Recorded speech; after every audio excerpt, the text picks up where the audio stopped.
Selamat pagi Bapak Ibu Saudara sekalian yang ada di dalam ruangan Geraha Anugerah ini atau juga yang mendengarkan melalui siaran radio Immanuel dan juga melalui channel YouTube. Keputusan Gereja Utusan Pantekosta Jemaat Pasar Legi Surakarta berkaitan dengan himbauan dari pemerintah Kota Surakarta untuk mencegah penyebaran virus COVID-19, maka Bapak dan Ibu Gembala Jemaat serta Majelis memutuskan mulai tanggal 21 Maret 2020 sampai dengan 29 Maret 2020 semua kegiatan diliburkan, antara lain ibadah minggu, ibadah KAA atau kebaktian anak-anak, ibadah pemuda, ibadah keluarga warga senior, ibadah kebaktian wanita, latihan-latihan paduan suara, doa puasa, migdal doa, piston pagi, dan kegiatan-kegiatan lainnya. Informasi selanjutnya akan mengikuti perkembangan kondisi Kota Surakarta. Sekali lagi, khusus ibadah minggu akan dilaksanakan secara online. Jemaat dapat mengakses tiap waktu mulai jam 6.30 di channel YouTube Multimedia GUPDI Solo. Kami mengajak seluruh jemaat melakukan doa berantai selama 24 jam di ruang masing-masing untuk mendukung pemerintah dalam mengatasi permasalahan pandemik virus corona. Demikian keputusan ini disampaikan, kiranya jemaat memakluminya. Tuhan memberkati. Dan kita akan memulai ibadah kita. Saya undang Bapak Ibu Saudara sekalian untuk berdiri.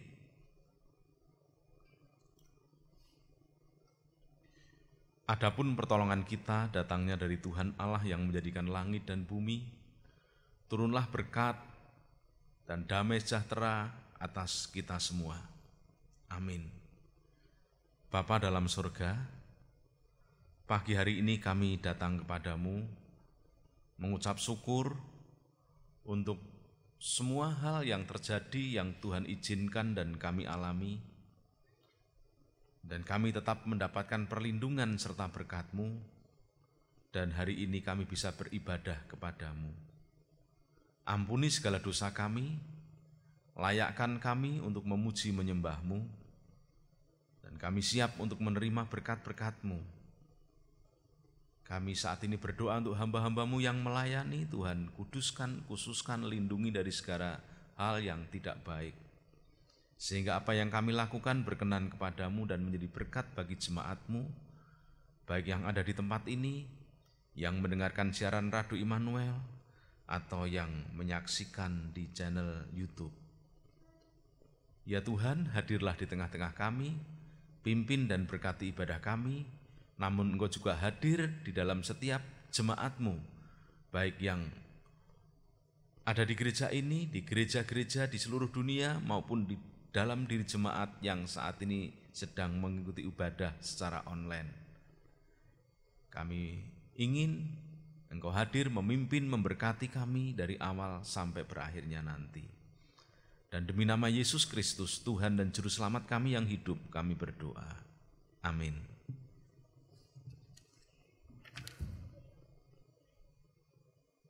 Jemaat Tuhan dipersilakan untuk duduk. Selamat berbakti dalam kebaktian Minggu Prapaskah. Kami menyapa untuk Bapak Ibu Saudara-saudari yang saat ini mengikuti ibadah di rumah via live streaming YouTube, ataupun yang saat ini mendengarkan radio melalui radio Immanuel Peaceful Station. Dan pada pagi hari ini kita mau menyiapkan hati kita untuk datang kepada Tuhan, memuliakan nama Tuhan, sebab Tuhan itu baik, kasih Tuhan kasih yang nyata, kasih yang sungguh indah, dan kasih Yesus mengalir di dalam kehidupan kita. Kasih Yesus indah dalam hidupku, menghiasi hati dan jiwaku.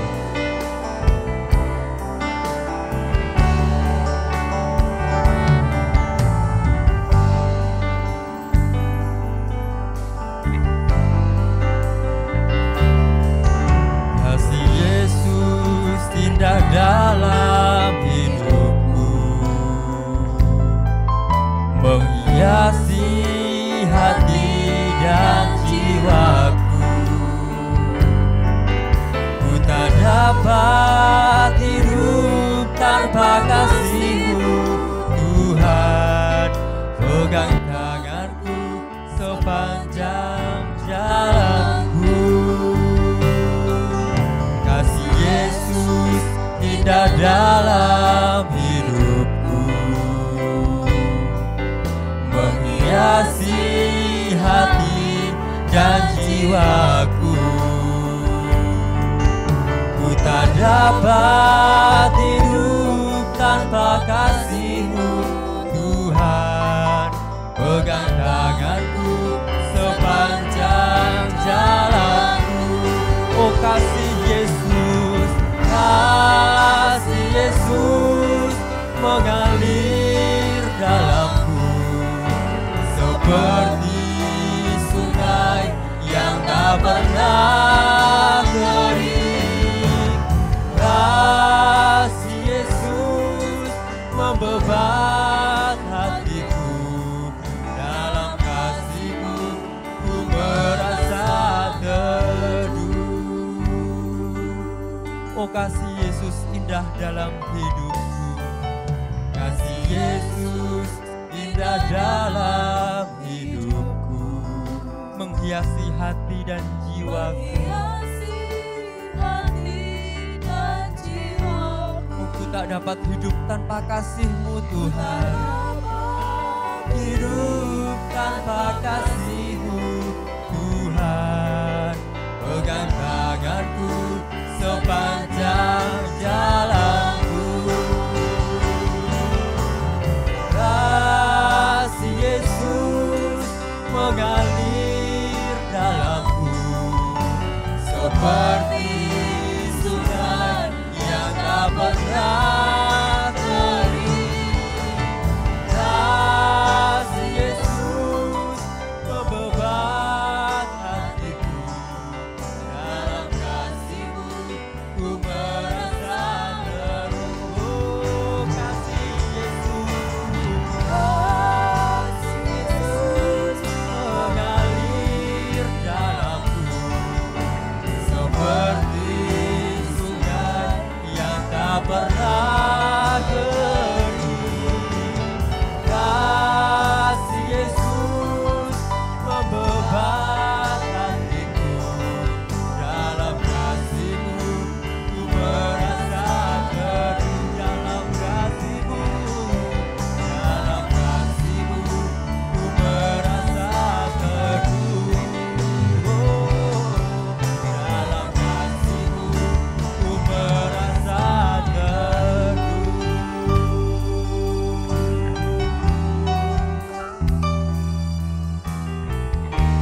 Hanya bagi Dialah segala pujian, hormat serta syukur. Haleluya. Oh, bagi Dia segala pujian, bagi Dia segala pujian, hormat serta syukur kekal selamanya.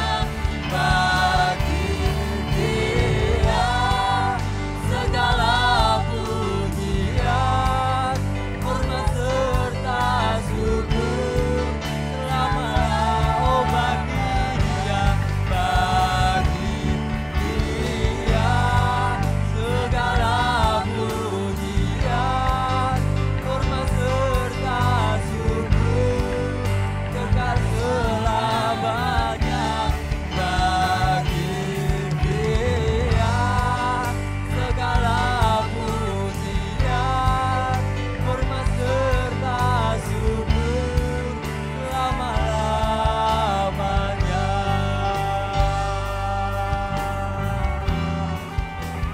Dialah Yesus yang telah mati bagi kita.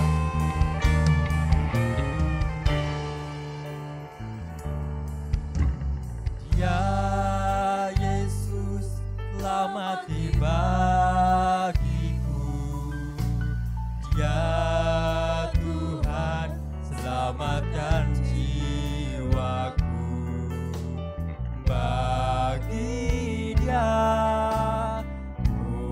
pengabdianku tak dapat ku balas kasihnya. Oh, dia angkatku jadi anaknya, beri damai di dalam hidupku. Bagi dia sembahku, hanya dia segalanya bagiku. Bagi dia, bagi dia segala pujian, hormat serta syukur kekal selamanya. Bagi dia segala pujian, hormat serta syukur selama-lamanya. Bagi dia segala pujian, hormat serta syukur kekal selamanya. Bagi dia, hormat serta syukur selama-lamanya. Oh, bagi dia, segala pujian, hormat serta syukur kekal selamanya. Bagi dia segala pujian, hormat serta syukur selama-lamanya. Bagi dia segala pujian, syukur kekal selamanya. Bagi dia segala pujian, hormat serta syukur selama-lamanya. Oh, bagi dia, bagi dia hormat serta syukur kekal selamanya. Bagi dia segala pujian, hormat serta syukur selama-lamanya. Selama-lamanya.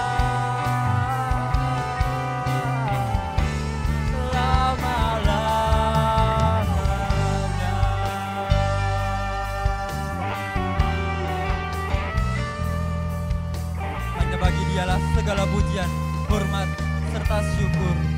Haleluya. Waktu selanjutnya kami serahkan kepada Bapak Gembala, Bapak Christopher Estefanus.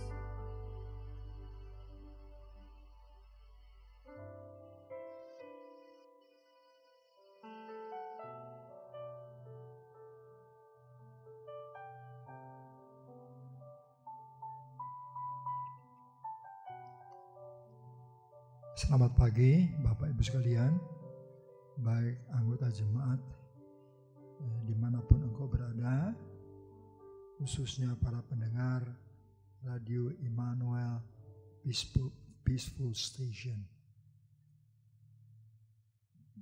Pagi yang istimewa hari ini, kita akan merenungkan sebuah tema, yaitu sikap orang Kristen menghadapi COVID-19 2020. Mari kita akan berdoa.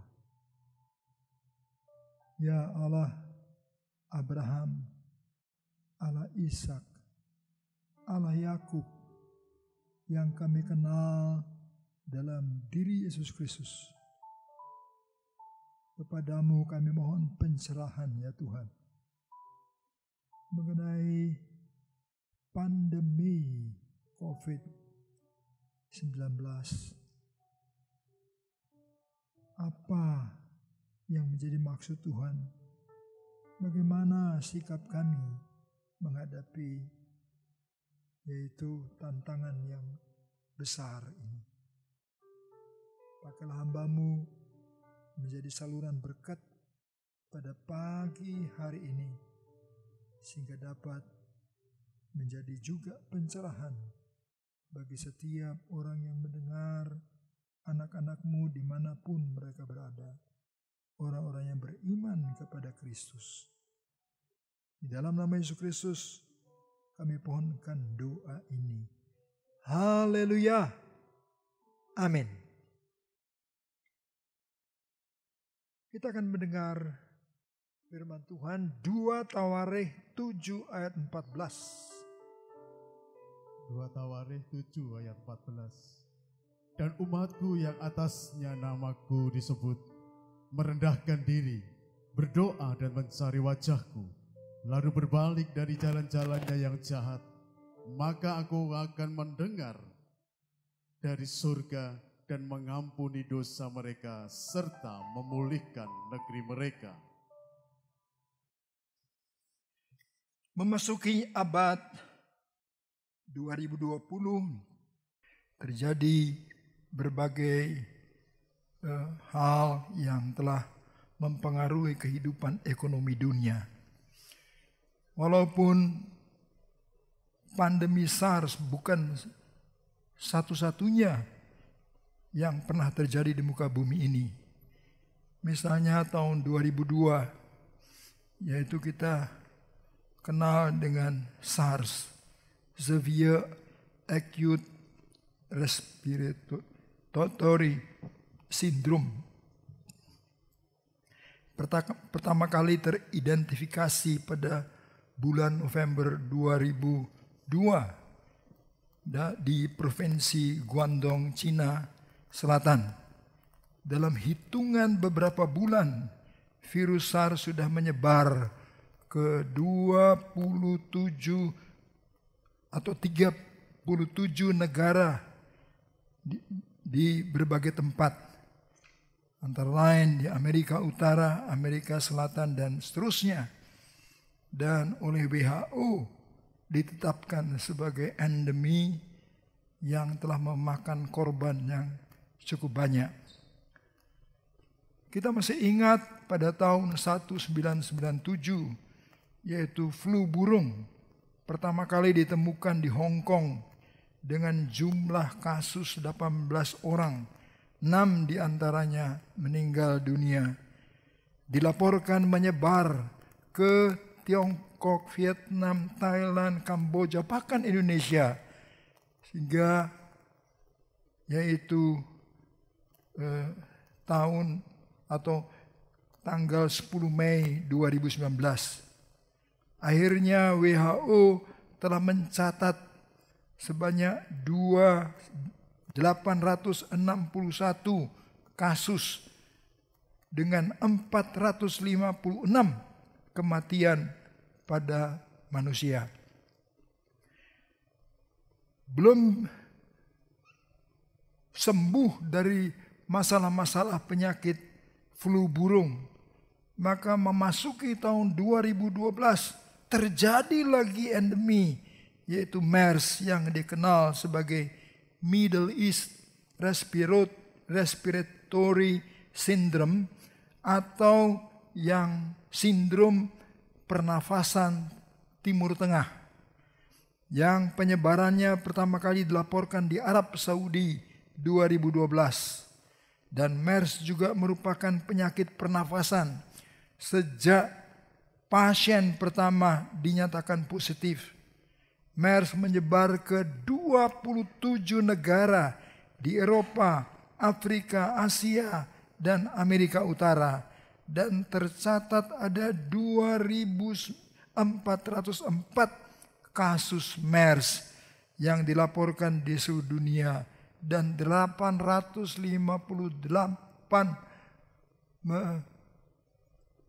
korban-korban yang terenggut nyawanya.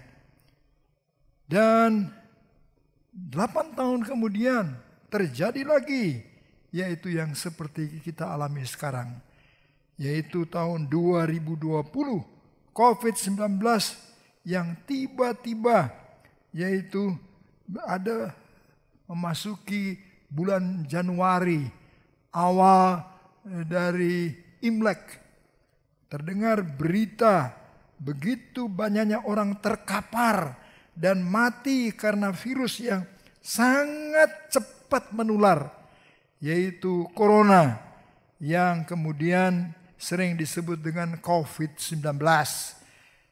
Nah, saudara-saudara yang kekasih Yesus Kristus, pada hari Kamis tercatat sudah menginfeksi 126.061 orang di 115 negara di dunia, antara lain 67.064 orang dinyatakan sembuh dan sisanya 4.616 meninggal dunia.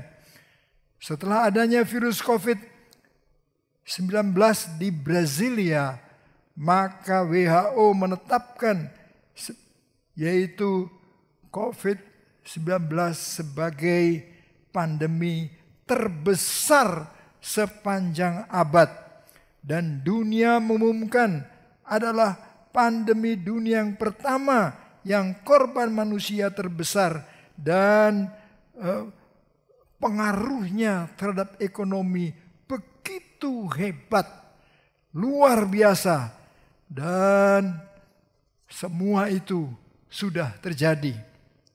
Nah, Bapak Ibu sekalian, pagi hari ini kita akan bersama-sama melihat kembali, yaitu ada banyak pendapat mengenai mengapa pesan utama dari hadirnya penyakit itu telah pada manusia.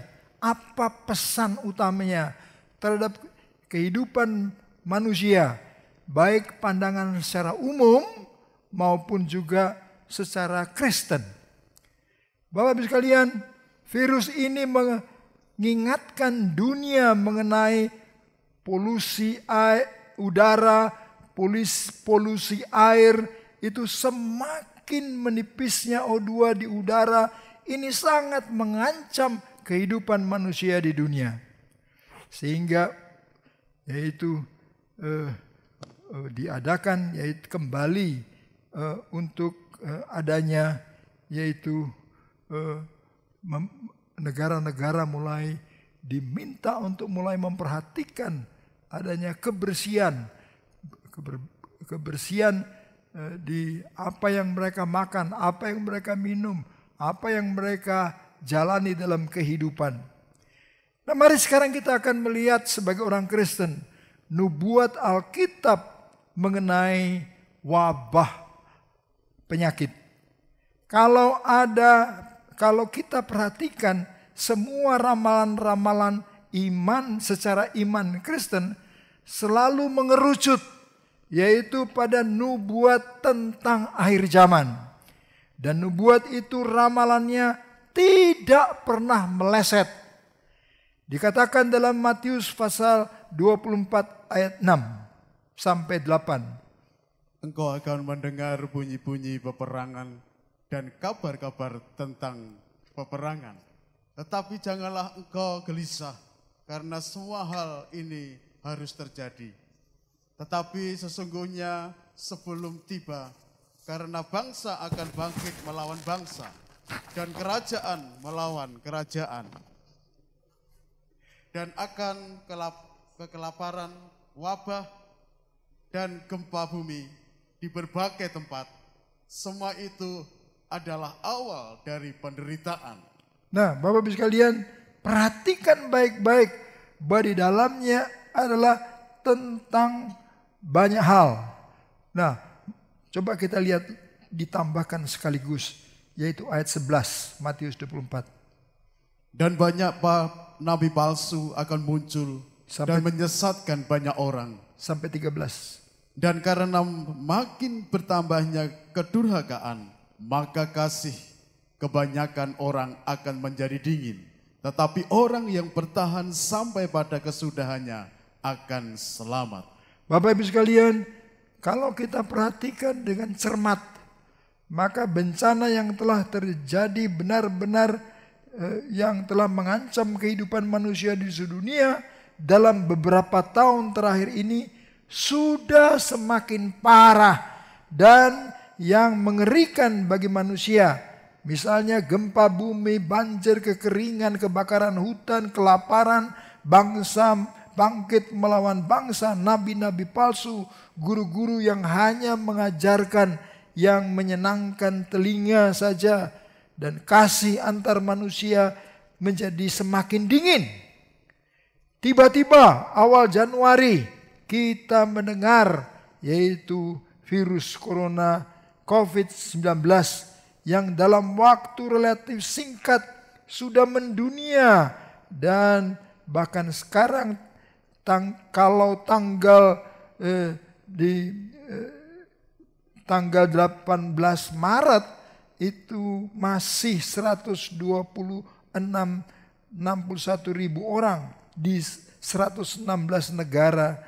Tetapi pergerakan begitu cepat, dan laporan 21 Maret sudah menjangkiti 150 negara.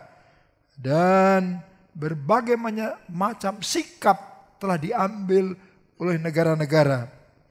Nah, Alkitab menulis bahwa asal muasal daripada penyakit dari 3 sumber. Satu yaitu setan dan iblis.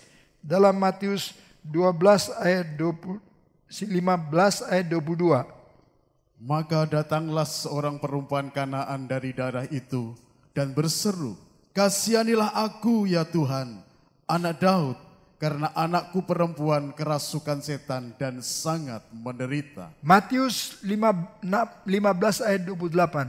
Maka Yesus menjawab dan berkata kepadanya, "Hai ibu, besar imanmu, maka jadilah kepadamu seperti yang kau kehendaki." Dan ketika itu juga anaknya sembuh. Perhatikan baik-baik dalam ayat ini, yaitu betapa besar kuasa setan telah menjadikan anak dari ibu ini menjadi sakit. Dan ini merupakan gambaran daripada kuasa setan yang tidak pernah berhenti untuk juga menimbulkan berbagai macam sakit penyakit di dunia ini. Nah, saudara-saudara yang kekasih dalam Kristus, yang kedua yang menjadi sarana untuk penjangkitan wabah adalah manusia itu sendiri, ya, yang telah menularkan penyakit pada orang lain. Mari kita baca Imamat 13 ayat 44 sampai 46. Imamat 13 ayat 44 sampai 46. Maka orang itu sakit kusta dan ia najis. Dan imam harus menyatakan dia najis karena penyakit yang di kepalanya itu.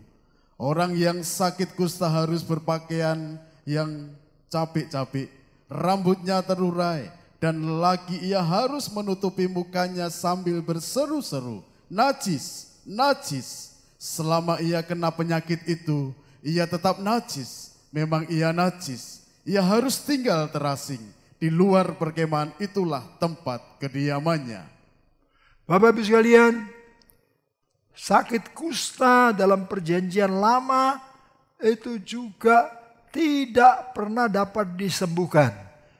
Dan kita lihat kalau ada penyembuhan itu selalu berasal dari Tuhan. Tidak ada obat untuk sakit kusta.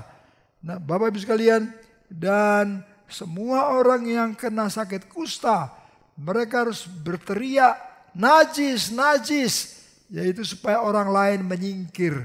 Karena kenapa harus berteriak dan orang lain harus menyingkir? Karena penyakit ini dapat ditularkan. Nah, Bapak Ibu sekalian, memasuki yaitu perjanjian baru. Apa yang terjadi? Apa yang dilakukan Yesus? Matius 1 ayat 42. Seketika itu juga lenyaplah penyakit kusta orang itu, dan ia menjadi tahir. Nah, Bapak Ibu sekalian, Yesuslah yang telah mendobrak semua peristiwa-peristiwa ini. Sakit kusta yang selama perjanjian baru tidak pernah mendapatkan obatnya, tetapi pada perjanjian baru maka penyakit itu mendapatkan kesembuhan, yaitu dari iman kepada firman Tuhan. Nah, itu adalah manusia bisa menjadi sarana menularkan penyakit kepada orang lain. Dan yang ketiga, Alkitab juga mencatat yang menjadi sumber sakit penyakit adalah Tuhan sendiri. Mari kita lihat Hagai 2 ayat 17.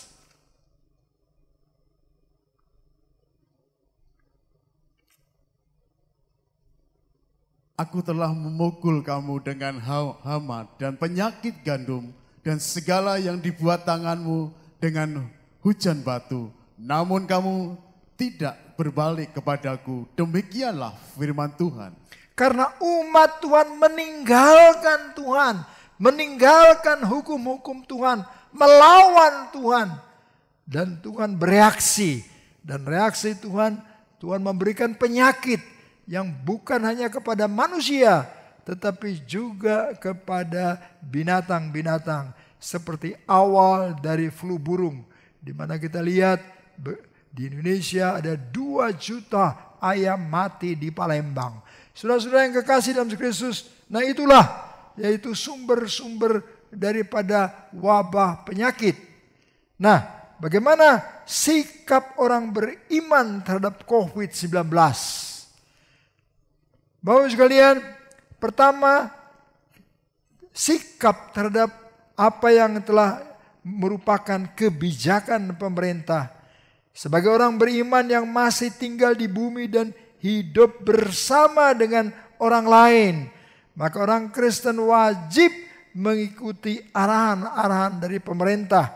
Titus 3 ayat 1. Ingatkanlah mereka supaya mereka tunduk pada pemerintah dan orang-orang yang berkuasa, taat dan siap untuk melakukan setiap pekerjaan yang baik. Kebijakan pemerintah yang kemudian yaitu membuat ibadah-ibadah untuk tidak dilakukan di gereja, bahkan dilakukan dari rumah ke rumah anggota-anggota gereja. Ini merupakan satu kebijakan yang belum pernah terjadi dalam sejarah, yaitu kehidupan sosial dari dunia ini. Bukan hanya di Indonesia, tetapi di berbagai negara telah mengambil kebijakan yang sama. Mereka harus tinggal dalam rumah. Orang-orang beriman harus tinggal dalam rumah.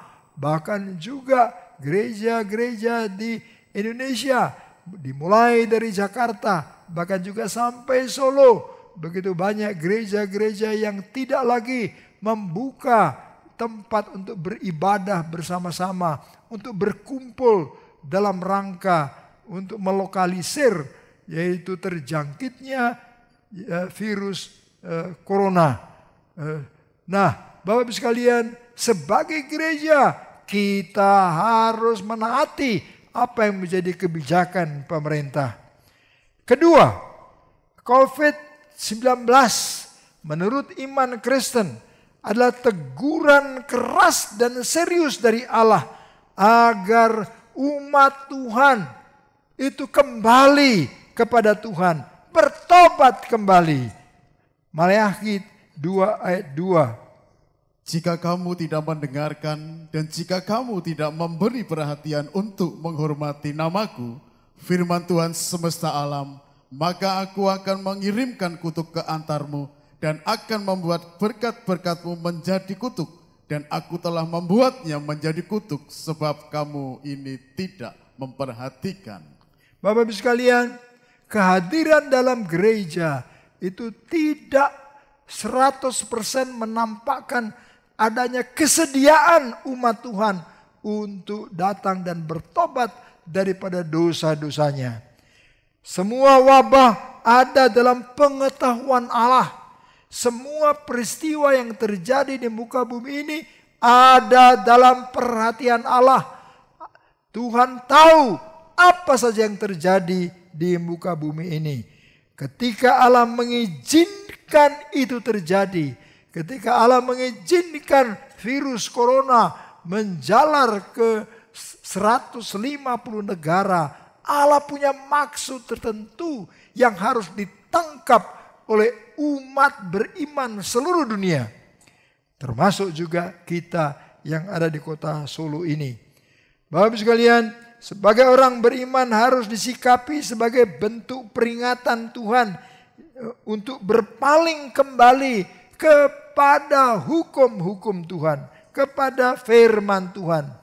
Belum pernah sekali lagi terjadi dalam sejarah manusia wabah yang menyebabkan yaitu orang-orang beriman di 150 negara dihimbau untuk tinggal di rumah, bahkan diwajibkan tidak melakukan ibadah dan diharapkan beribadah di rumah masing-masing.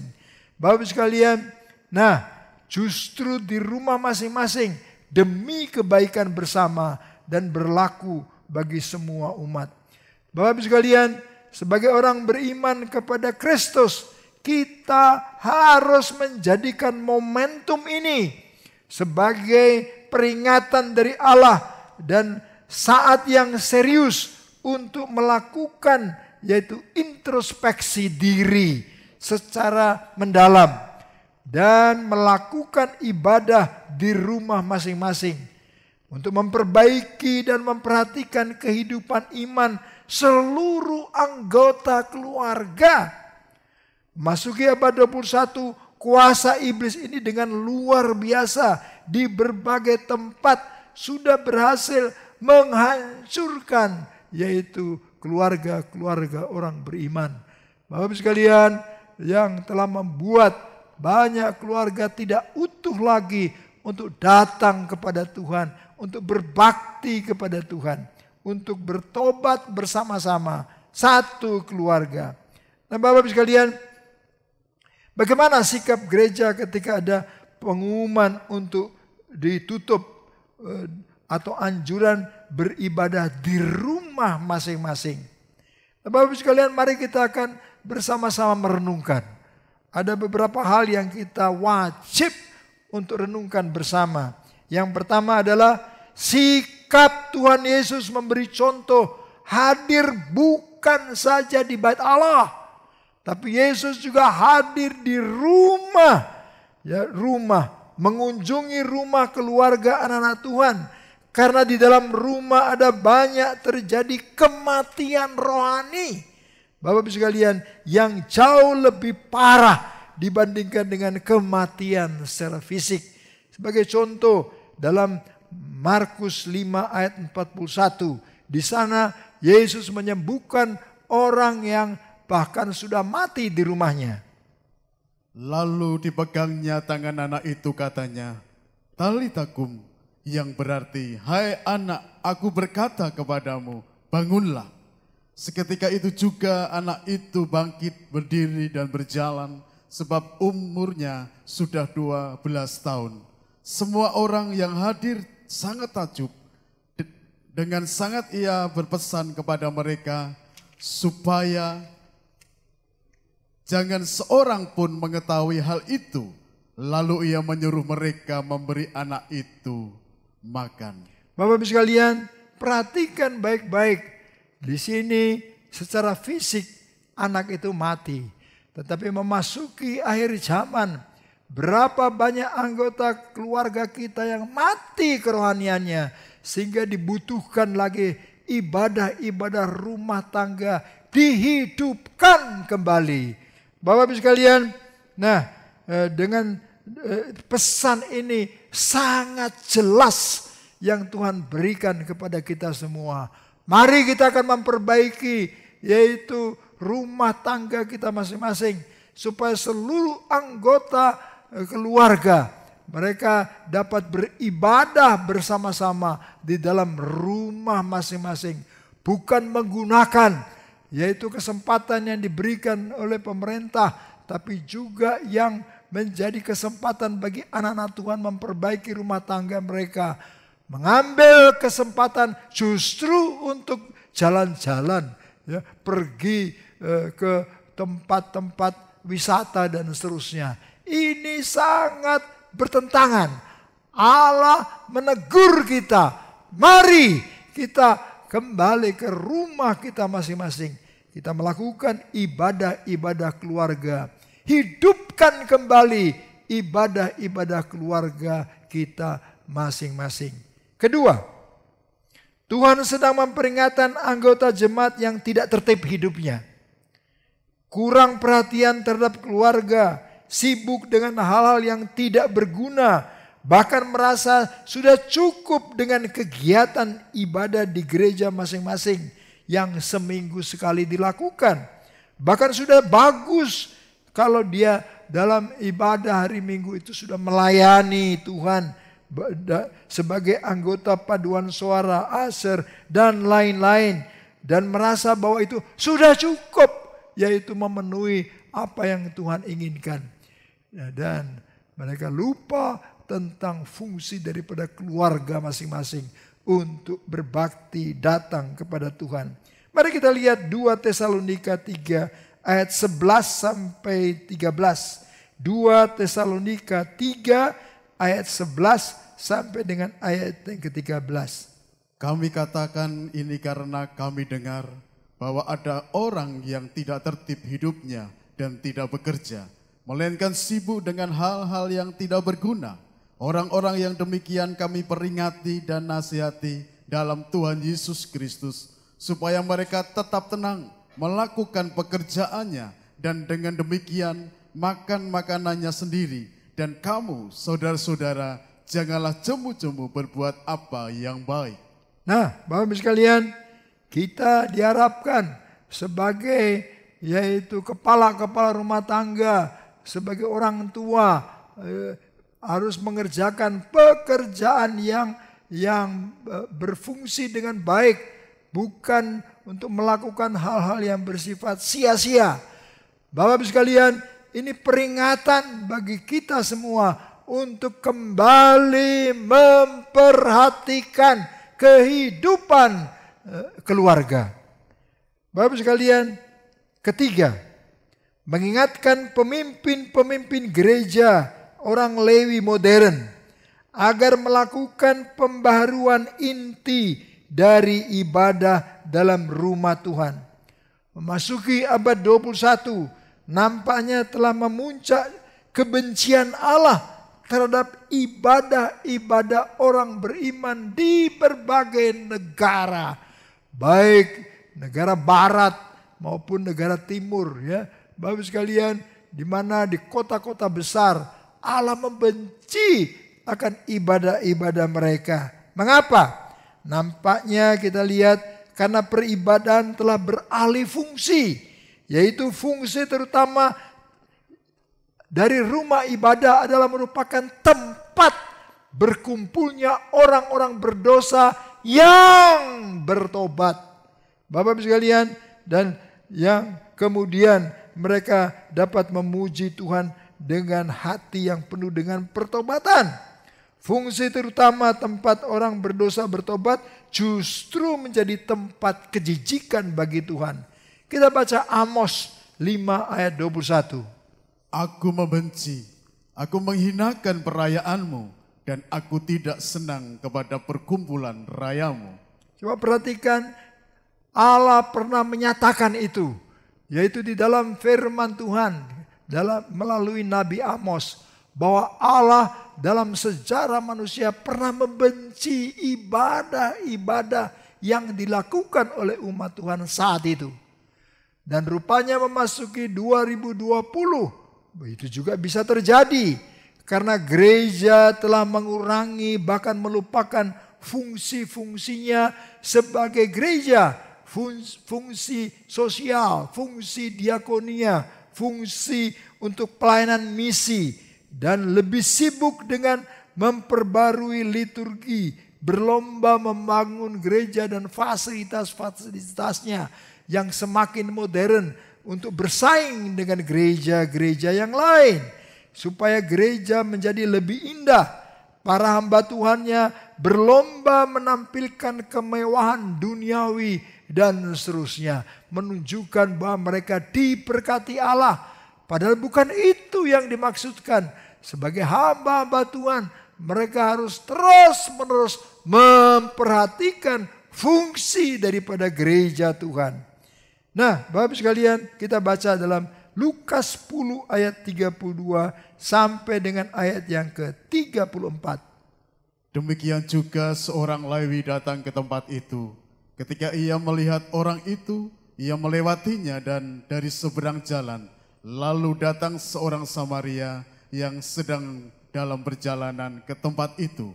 Dan ketika ia melihat orang itu, tergeraklah hatinya oleh belas kasihan. Ia pergi kepadanya lalu membalut luka-lukanya.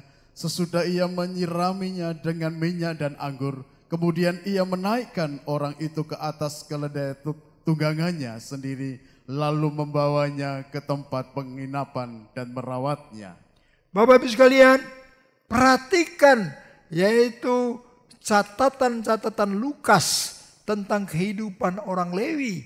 Yesus sendiri memberikan satu kisah, yaitu tentang orang Lewi yang menghadapi orang yang dirampok, orang yang sedang menderita, orang yang membutuhkan sangat akan pertolongan orang lain. Kalau tidak, dia akan mati di jalan. Dia membutuhkan pertolongan. Tapi kita lihat sikap daripada orang Lewi. Dia hanya berjalan melewatinya. Dan ini merupakan gambaran daripada sikap yaitu hamba-hamba Tuhan di abad modern ini. Yang mulai melupakan, yang mulai tidak berada di dalam panggilan Tuhan yang sebenarnya terhadap kehidupan rohani daripada jemaatnya. Lebih mengutamakan yaitu berjalannya ibadah. Seperti orang Lewi ini akan cepat-cepat pergi ke Yerusalem. Karena di sana dia harus ada ibadah di sana. Dia lupa bahwa di tepi jalan ada orang yang sedang menantikan dan membutuhkan pertolongannya. Dan dia lewat begitu saja. Dan lihatlah orang Samaria yang sebetulnya yaitu mempunyai hubungan sosial yang kurang baik dengan orang-orang Yahudi. Justru orang Samaria ini yang membuka hatinya. Dia menolong yaitu korban penyamun orang Yahudi. Dan dia dia mengobatinya, membawa ke rumah tempat untuk dia bisa memulihkan kesehatannya. Bapak sekalian, itulah sebabnya kita sebagai umat Tuhan harus mulai memperhatikan kembali fungsi-fungsi dari rumah ibadah. Dan juga rumah keluarga masing-masing. Karena rumah keluarga orang beriman itu sama fungsinya dengan rumah ibadah. Bapak sekalian, itu nilainya sama di hadapan Tuhan. Yesus tidak hanya hadir di dalam rumah ibadah, tapi dia juga hadir di rumah kita masing-masing. Sudahkah engkau merawat? Sudahkah engkau memperhatikan, menyiapkan rumahmu menjadi tempat Yesus untuk datang melayani? Sebagai penutup Bapak-Ibu sekalian, biarlah virus COVID-19 menyadarkan kita kembali untuk menggiatkan yaitu ibadah keluarga di rumah. Dan marilah kita keluarga-keluarga Kristen bertobat agar Allah akan memulihkan negeri kita. 2 Tawarikh 7 ayat 14. Dan umatku yang atasnya namaku disebut, merendahkan diri, berdoa dan mencari wajahku, lalu berbalik dari jalan-jalannya yang jahat, maka aku akan mendengar dari surga dan mengampuni dosa mereka, serta memulihkan negeri mereka. Bapak-Ibu sekalian, Kita bersyukur bahwa dengan adanya Radio Immanuel Peaceful Station telah membantu kita bersama-sama untuk dapat mengikuti ibadah di dalam rumah kita masing-masing. Mari kita doakan juga untuk radio kita. Mari kita dukung untuk radio kita. Berbagailah kita yang telah mendengar firman Tuhan dan yang menaruh dalam hati kita masing-masing. Amin. Pendeta Deborah akan pimpin kita dalam doa. Mari kita bangkit berdiri bersama-sama. Kita menaikkan pujian untuk dapat mengendapkan firman Tuhan yang baru saja kita dengar.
Kuasamu sanggup menyembuhkan.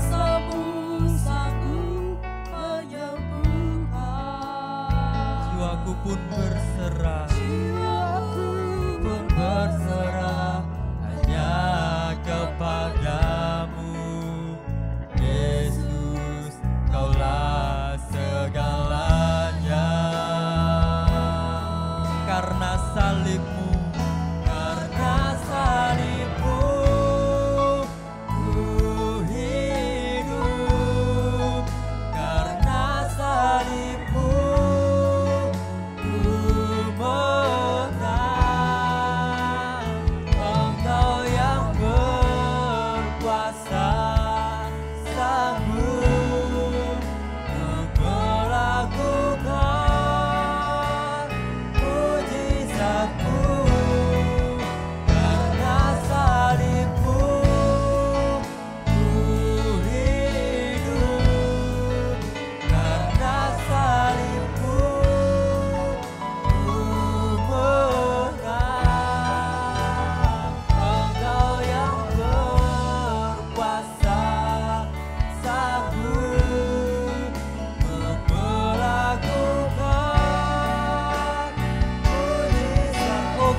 Bapa, di tengah-tengah musibah yang terjadi secara global, kami datang kepadamu dengan penuh kerendahan hati. Kami menyadari Tuhan bahwa Engkau adalah pelindung kami yang utama. Oleh sebab itu kami datang kepadamu Kalau Tuhan mengizinkan semuanya terjadi, kami yakin Engkau juga mempunyai maksud yang baik terhadap semuanya untuk menyadarkan kami betapa terbatasnya kami dan betapa tergantungnya kami kepadamu. Oleh sebab itu, pada pagi hari ini dengan penuh kerendahan hati, kami mohon Engkau pulihkan dunia kami ini. Tuhan, berbelas kasihanlah kepada kami semua yang menyeru kepada nama-Mu. Kami yakin Engkau mendengar doa-doa kami. Dan pada saat ini, Tuhan, kami menyerahkan diri kami kepadamu. Berkatilah pemerintah kami yang sedang berusaha keras untuk dapat memulihkan negeri kami ini. Dan juga berkatilah negara-negara lain yang sedang juga berjuang untuk memulihkan negaranya masing-masing. Terima kasih untuk ibadah kami ini, dan Kau berkati kami semua ketika kami berada di rumah kami dan kami beribadah dalam keluarga kami masing-masing. Berkati kami semua, lindungi kami, anak cucu kami. Tuhan, pulihkan negeri kami ini. Terima kasih ya Bapa. Dalam nama Yesus. Saudara-saudara sekalian, setelah engkau beribadah dengan segenap hatimu, pulanglah dengan sejahtera. Kiranya kasih daripada Allah Bapa, anugerah Tuhan Yesus Kristus, dan persekutuan dengan Roh Kudus menyertai saudara sekalian sekarang ini sampai selama-lamanya. Amin.